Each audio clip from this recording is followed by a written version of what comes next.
Daniel Brooks sat hunched in the hard plastic chair of the oncology wing, fingers trembling as he stared at the closed examination room door that seemed to loom larger each passing minute, as if it were the gateway to a future he wasn't ready to face. The sterile scent of disinfectant clung to the air, burning his nose and amplifying his nerves, while his thoughts kept circling back to one terrifying reality. If the test results came back bad, there would be no one left to care for his daughter. At 35, Daniel had already weathered more loss than most. The death of his wife Emily 3 years earlier had left him a widower and a single father with a 6-year-old girl depending solely on him. His parents were gone, his estranged brother lived several states away, and he had no close friends who could step in if he got sick, really sick.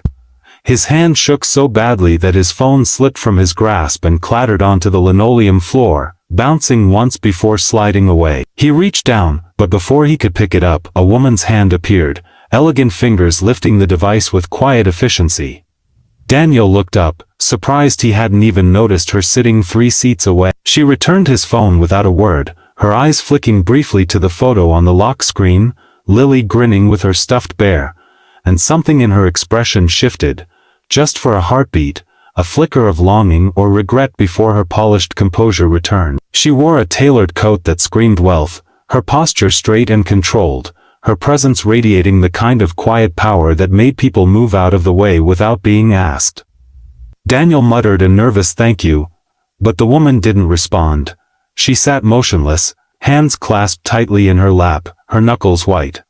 What Daniel didn't know was that her name was Sarah Mitchell, CEO of Mitchell Properties, one of Chicago's largest real estate empire. For 10 years, she had crafted a reputation built on steel-edged poise and unshakable control. But today, sitting in the anonymity of the oncology waiting area, she felt her iron facade crack. 3 weeks earlier she had found a lump in her breast, and the fear she had buried under work and strategy meetings had finally forced her into this hospital, alone, because she had no partner, no family, no one she trusted enough to let them see her vulnerable. The minutes crawled by in suffocating silence until the elevator doors slid open and a well-dressed couple stepped out.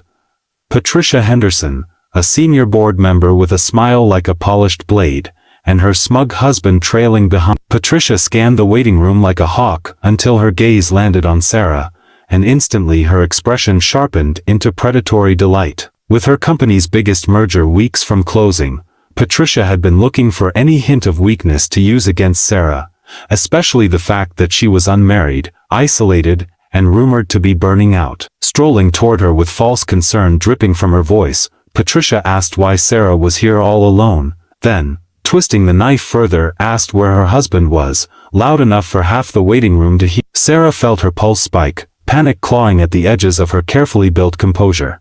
If news of her illness, or her solitude, reached the boardroom, the merger could collapse, and the empire she had built with her own 2 hands could crumble. She opened her mouth to respond, but nothing came out. Then she looked left and saw Daniel, sitting quietly with fear written all over him, a stranger clutching a phone with his daughter's smiling face. Before she realized what she was doing, Sarah stood, crossed the small distance between them, and slipped her hand into his. Her voice came out cool and perfectly controlled as she turned back to Patricia. "My husband is right here." Daniel froze, completely blindsided, his mind scrambling to process this immaculate stranger claiming him as her spouse. He should have corrected her, should have pulled his hand back, but then he met her eyes, wide, frightened, begging, and something in him softened. He knew that look too well. It was the same fear that had been tearing into him for days. So when Patricia narrowed her eyes suspiciously and questioned why she had never seen him at company events, Daniel found himself sliding his other hand gently to the small of Sarah's back, answering calmly that he preferred a quiet life out of the spotlight. The transformation was startling. Together they looked believable, natural even, as though they had rehearsed this connection instead of forming it in seconds. Patricia prodded and pried with thinly veiled malice, but Daniel didn't falter, and Sarah didn't let go of his hand until the elevator doors finally swallowed Patricia and her husband. Only then did she exhale shakily, pulling her hand from his and whispering in apology, embarrassment and relief tangled in her voice. Daniel studied her for the first time without the armor of her expensive coat and perfect posture, seeing not a CEO but a terrified woman barely holding herself together. "We're waiting for results too," he said quietly. She nodded, and the unspoken truth settled heavily between them.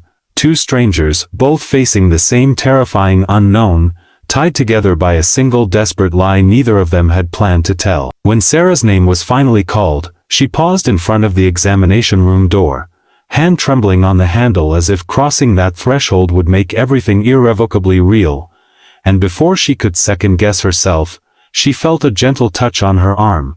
Daniel had followed her, not with confidence but with the quiet steadiness of someone who understood exactly what fear could do to a person. She didn't ask him to stay, and he didn't offer.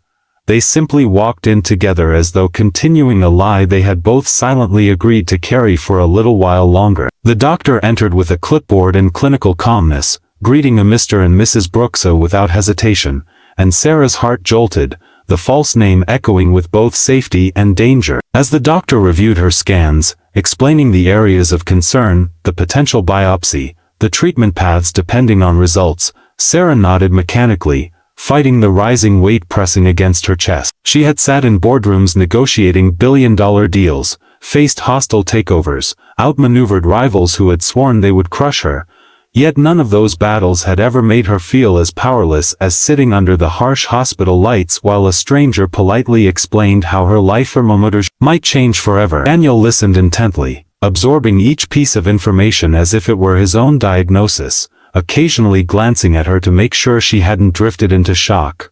And when the doctor left to schedule the biopsy, Sarah finally let out the breath she had been holding, her shoulders sagging in quiet defeat. "You didn't have to stay," she murmured without meeting his eyes, but Daniel shook his head gently, replying that no one should sit alone during news like this.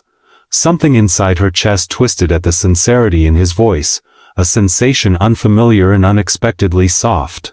They walked back into the corridor together, their steps slow, as though both were reluctant to return to the chaotic world beyond the hospital walls, and when they reached the waiting room, Sarah stopped abruptly, hands tightening around her purse. "Man," she thanked him, formally, almost coldly, as if trying to rebuild the emotional distance she usually maintained with everyone, but the effort felt brittle. Daniel nodded, expecting their strange, accidental connection to end there, but before he could turn away, she surprised him by asking in a barely audible voice whether he could walk her to the parking garage, her strength faltering just enough that she could no longer pretend she didn't need someone beside her. They moved through the echoing concrete structure, footsteps overlapping, the silence between them no longer awkward but heavy with everything unspoken.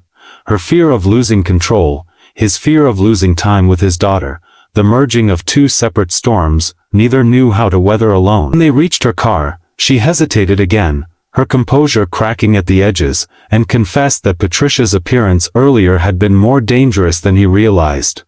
The board was watching her, waiting for any sign of instability, and gossip could destroy her merger, derail her leadership, or even push her out of her own company. "So I can't be sick," she whispered, voice raw, "not publicly, not even a rumor." Daniel understood the cruelty of impossible expectations. He lived with them too, though in different ways, constantly worrying about providing for Lily, about keeping her world secure, about being both mother and father while carrying grief he rarely voiced. Maybe that unspoken understanding was the reason he didn't flinch when Sarah looked at him with a mix of desperation and calculation, her next words trembling between confession and proposition. "What you did back there, protecting me from Patricia, saved my career. I don't know how to repay you." He started to protest, saying he didn't do it for repayment, but she cut him off, clarifying that she wasn't talking about money or gratitude. She was talking about survival, hers and his. She had overheard the doctor call his name earlier, heard the tension in his breathing, sensed the same dread she carried, and in that moment something clicked for her. Two people with no support systems, both battling private wars, both on the edge of losing everything they love. "Maybe, she said cautiously, we can help each other." She explained that the illusion they created, marriage, partnership, unity, could protect her reputation, shield her from corporate predators, and give her space to confront her health without being ousted. For him, the benefit was different but no less vital. If his own results came back bad, Having a second guardian willing to step in, even temporarily, could keep Lily out of the foster system he feared more than death itself. Daniel stared at her, stunned by the boldness of the idea, by the audacity of two strangers contemplating binding their lives together because reality had cornered them both in different ways. "Are you suggesting?" he began, but she finished the sentence for him with a steadiness that made his pulse jump. "Oh, fake marriage. A contract. A partnership that protects us both." Words hung in the cool garage air, heavy and dangerous, but not absurd, not to two people standing on the edge of losing everything. And as Sarah finally stepped into her car and closed the door, Daniel realized with a jolt that the craziest part of her proposal wasn't that she had made it, but that part of him was already considering saying yes. Daniel spent the rest of the day drifting through his hours like a man walking underwater, each movement slow, heavy, muffled by the weight of the decision he wasn't supposed to be considering yet couldn't push from his mind. After leaving the hospital, he picked up Lily from her after-school program, forcing a smile as she ran to him with her usual bright energy, clutching her drawings and chattering about her day, and though he listened, answered encouraged, he couldn't stop replaying Sarah's words in his head. A fake marriage, a contract, a partnership built not on emotion but necessity, a shield for her reputation and a lifeline for his daughter. He cooked dinner, helped Lily with homework, read her a bedtime story, but once she fell asleep and the apartment grew quiet, the reality he'd been avoiding flooded in with brutal clarity. If his results were bad, he had no backup plan, no family, no one the state would approve to take Lily without a long bureaucratic battle, and the idea of his daughter entering the foster system twisted his stomach into knots so tight he had to sit on the edge of the bed, just to breathe. He thought of Sarah, poised, intimidating, powerful, offering something that sounded insane on the surface, but beneath the shock, held a sharp, undeniable logic. She didn't need romance. She needed protection from a corporate world ready to devour weakness. He didn't need a wife. He needed someone the law would recognize as family if the worst happened. Their fears fit together like mismatched puzzle pieces that still somehow locked tightly when pressed. As midnight crept in, and the shadows stretched across the room, Daniel finally admitted the truth he'd been avoiding. He had to call. Meanwhile, across the city in her penthouse overlooking the glittering skyline, Sarah stood at the window with a glass of untouched water in her hand, her reflection a ghostly echo in the glass, expensive suit discarded, hair falling loose from its perfect twist, her face pale from the emotional storm she had spent all evening trying to suppress. She had opened her laptop countless times to draft a message to Daniel, closing it each time when she realized she didn't know how to speak to him without sounding cold, transactional, or worse, desperate. She had never negotiated something so personal. Contracts and mergers were easy, predictable, controllable. But this proposal required vulnerability, trust, and a level of emotional exposure she had spent a decade avoiding. Meng, her doctor's words echoed mercilessly in her mind. "We need to run more tests. I could be benign, but we can't assume. You should consider preparing a care plan." Care plan? As if she had anyone who could care for her. As if falling sick wouldn't destroy every part of her life she had built brick by brick through sacrifice and ambition. The board would tear her apart if they sensed weakness, and Patricia would lead the charge with a smile. The longer she stared at the city below, the more certain she became, Daniel wasn't a reckless idea. He was the only logical option she had. And then, as though the universe had been listening, her phone buzzed softly on the counter. Daniel's name lit up the screen. For a long moment she simply stared at it, heart pounding with a mix of relief and fear. Then she answered with a steadiness that betrayed none of the turmoil inside. Their conversation began awkwardly, both dancing around the topic as though testing the temperature of water they were about to plunge into, until Daniel finally took a shaky breath and said the words that would change both of their lives. "I think we should discuss your idea." At that, something inside Sarah, something nodded, tense, coiled with anxiety, loosened for the first time all day. She invited him to meet the next morning at a quiet cafe, somewhere neutral, somewhere they could talk without hospital walls or echoes of fear hanging over them. When they hung up, both stood silently in their separate homes, knowing they had just stepped onto a path neither could turn back from. The next morning dawned gray and cold, the sky heavy with winter clouds, but the cafe was warm, filled with the smell of cinnamon and fresh bread. Daniel arrived early, nervously fidgeting with the sleeve of his worn jacket, rehearsing questions in his mind, conditions, responsibilities, boundaries. Yet when Sarah entered, elegant even in her understated coat, all his prepared words vanished. She sat across from him, folding her hands on the table, and for a moment they simply studied each other, two strangers about to negotiate the most intimate deal of their lives. Finally, Sarah exhaled, steady but undeniably human in her vulnerability, and said, "If we do this, we do it properly. A real marriage on paper. Public enough to be believable, private enough to protect Lily, and temporary. Once we're both safe, we dissolve it quietly." Daniel nodded slowly, his throat tight, because hearing it stated so plainly made everything suddenly real. She asked gently about Lily, about his fears, his medical situation, and he answered with more honesty than he expected, his voice cracking when he admitted how terrified he was to leave his daughter alone in the world. In return, Sarah confessed the pressure crushing her career, how being unmarried was already considered a flaw, how sickness would be the excuse the board needed to strip everything from her. Their lives were different, worlds apart, yet fear had carved the same hollow space inside both, and as the conversation deepened, something fragile but unmistakable emerged between them. Not romance, not yet, but understanding, a shared recognition of two lonely souls who had finally found someone who could see beyond the surface. When they finally stood to leave, Sarah extended her hand, not as a CEO, not as a woman hiding her fear, but as someone offering a fragile truce with destiny. "Azo," she said quietly, "are we doing this?"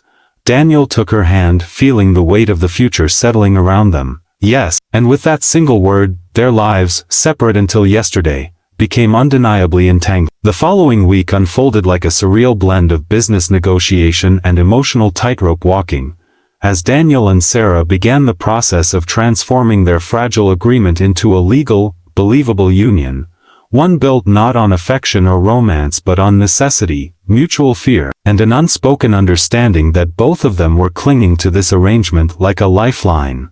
Their first stop was the lawyer's office, a quiet, discreet firm Sarah trusted with confidential corporate matters, where they were ushered into a glass-walled conference room and handed a preliminary draft of the marriage contract. The pages filled with precise clauses and legal language outlining expectations, responsibilities, termination terms, asset protections, and guardianship contingencies. The words felt cold, clinical, and yet beneath the ink rested the beating heart of their desperation. Sarah's need for stability while she faced her medical battle, and Daniel's need for a guaranteed safety net for Lily in case his test results shattered the last bit of hope he had left. As the lawyer spoke, outlining the conditions with professional detachment, Daniel couldn't help drifting into thoughts of his daughter. Her bright laughter, her nighttime fears, her tiny hand clinging to his, knowing that every word in this contract existed for her, that this arrangement, no matter how strange or unconventional, might be the only thing protecting her from the uncertainty looming over their lives. Sarah watched him quietly, her usually composed expression softened by something he couldn't name, something that flickered between concern and guilt, as though she knew the weight she was asking him to carry and hated that she needed it at all. When the lawyer left the room briefly, silence settled between them, heavy but not uncomfortable, and Sarah finally spoke in a voice stripped of her CEO authority, admitting that she had spent the past nights awake, terrified of her biopsy results and terrified of trusting someone she had met only days ago. Yet somehow trusting him felt less frightening than facing her illness alone. Daniel nodded, telling her he understood all too well, the fear, the loneliness, the exhaustion of pretending to be strong, and for the first time Sarah felt her eyes sting with unshed tears, shocked by the realization that she couldn't remember the last time someone had listened to her without expecting something in return. After they signed the preliminary agreement, step one of many, Sarah suggested introducing Daniel to the public in a controlled way to make their story believable. They staged a casual outing to a small restaurant near the lake, somewhere tasteful but not flashy, where a few strategically placed acquaintances, and a discreet photographer employed by Sarah's PR team, could accidentally witness them together. Daniel felt out of place in the upscale environment, tugging at the collar of the crisp shirt Sarah had insisted on buying for him. But when she took his arm in a gesture that looked natural yet was entirely orchestrated, he forced himself to relax, playing the part of a supportive partner. To his surprise, Sarah seemed equally uneasy, her posture stiff at first, her hand trembling slightly in the crook of his elbow.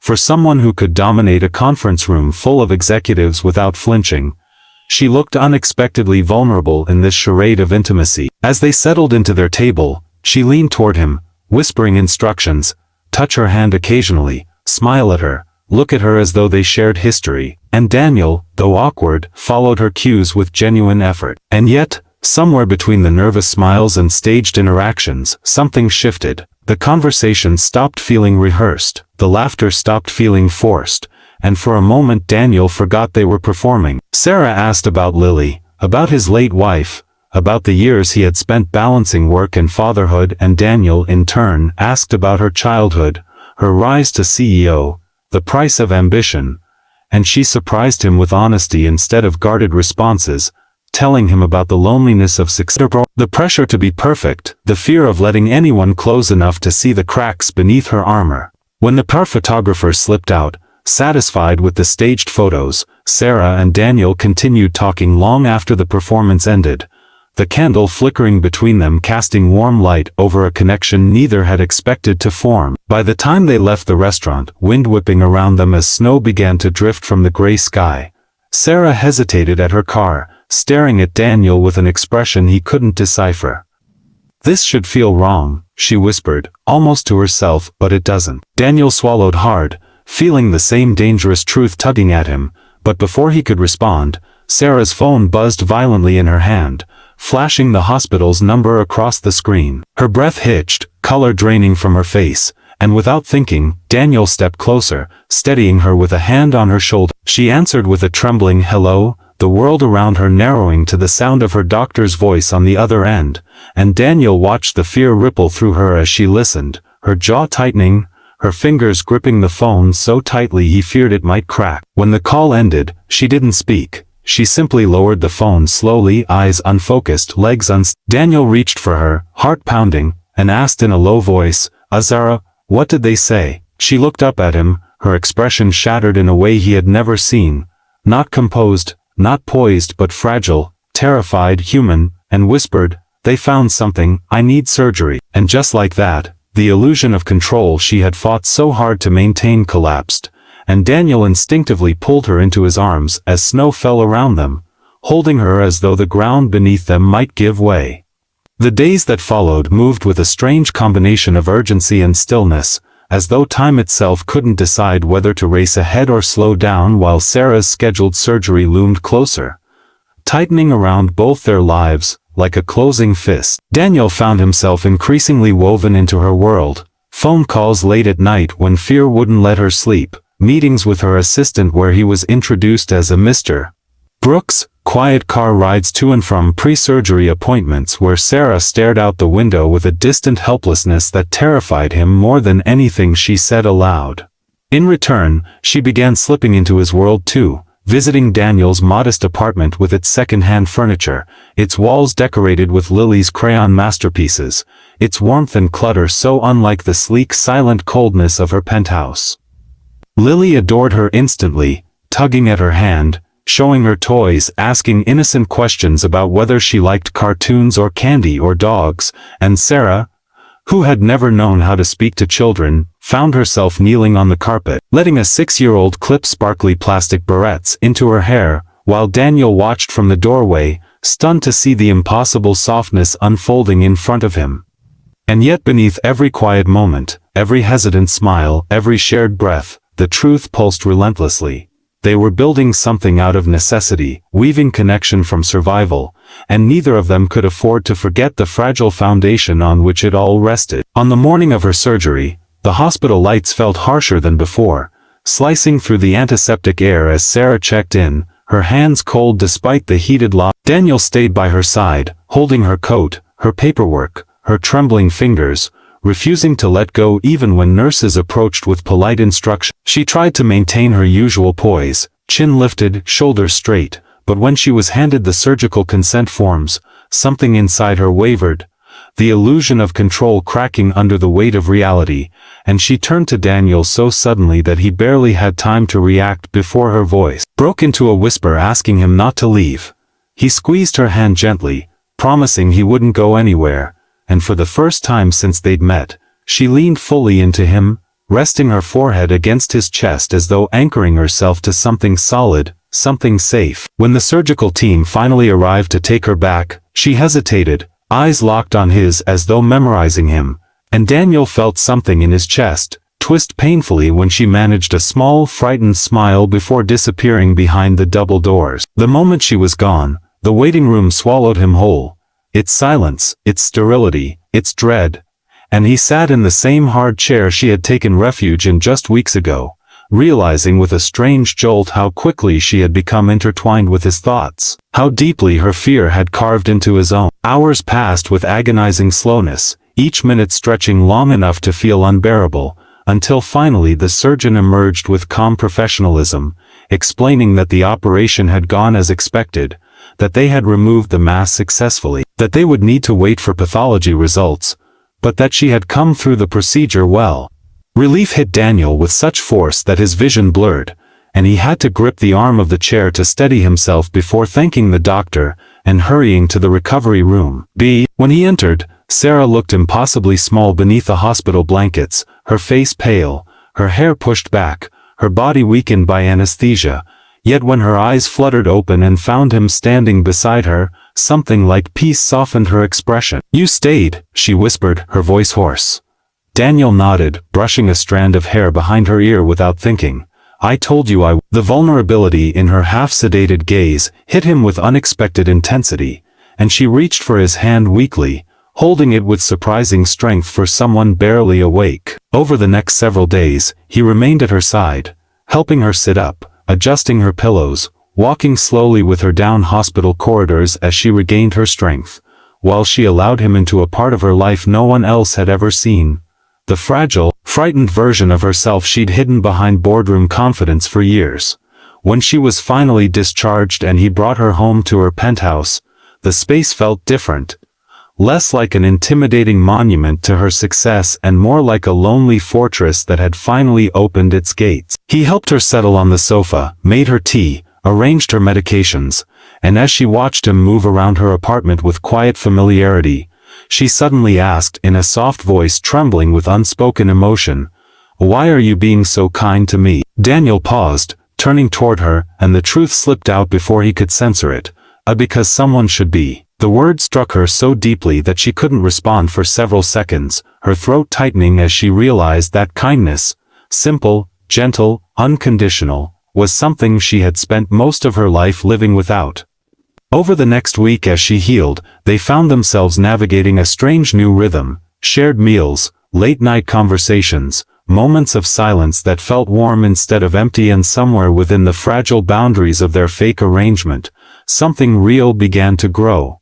Dangerous in its tenderness, undeniable in its quiet pull.